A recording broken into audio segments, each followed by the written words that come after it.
It's like going from full vision to tunnel vision. The clearness of your mind and eyes are so narrow. Honestly, just like made me feel like a superhuman. Everything is more intense, Blue is bluer and bird songs sound birdier. And if everybody can feel that once in their life, they're a lucky individual. Just like a peaceful experience. You're just more in touch with your surroundings and a little bit more carefree, and time can sort of slip away.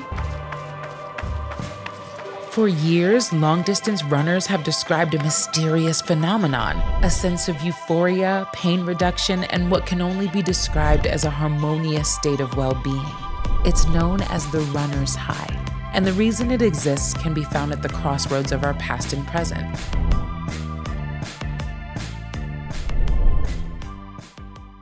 Running generates endorphins, chemicals that inhibit pain signals, which can enhance your mood.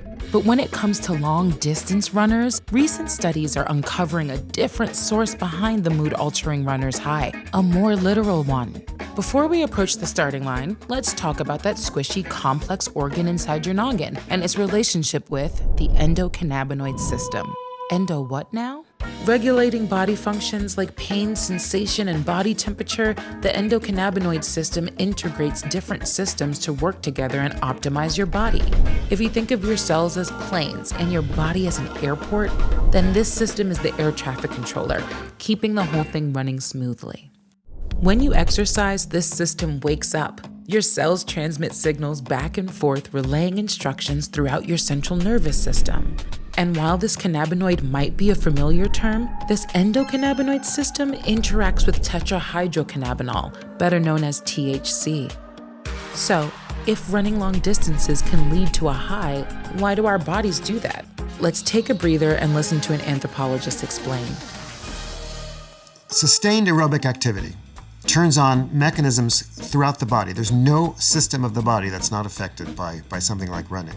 And that includes the brain. It turns on various kinds of neurotransmitters like dopamine and serotonin, which affect our mood. It turns on endogenous opioids, which help make us feel good, so you don't notice that blister on your foot or the fact that you're getting tired. And finally, last but not least, it promotes not only the growth, the production of endocannabinoids, but also the receptors for those endocannabinoids, which gives us a runner's high.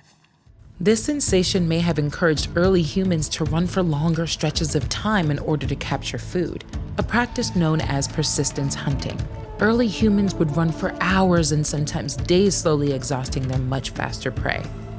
So my hypothesis is that, remember, the runner's high, the endocannabinoids, are increasing sensory awareness. And remember, what's the hunter doing while running long distances? The hunter's tracking. The hunter's chasing the animal. And what endocannabinoids do, in addition to making you feel good about your run, the endocannabinoids also heighten your sense of sensory awareness. So you get flow, you get, everything you see, everything you experience, everything you hear just becomes heightened, and so it makes you a better tracker. And so I think that the endocannabinoid system is an adaptation to enable our ancestors to enter this kind of sort of trance-like hypersensory state that is key to persistence hunting.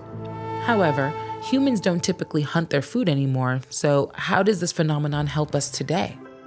For example, I ran from LA to Las Vegas last year, and it was about a 300-mile run. In the last 3 miles of that run, I just felt, again, like a superhero. I feel like I could run through a brick wall. It's definitely something that you can use as a tool and that you can use to your advantage. I think towards the end of the races, that's when I've personally felt, the runner's high come on for the most part. So that's when I usually look for it, because I know I'm gonna probably 90% of the time have this extra boost of energy to really kick me into gear, pass a few people, get me to that finish line. While lacing up a pair of runners can start you on a path to achieving new goals, a little help from the endocannabinoid system may help you get across the finish line.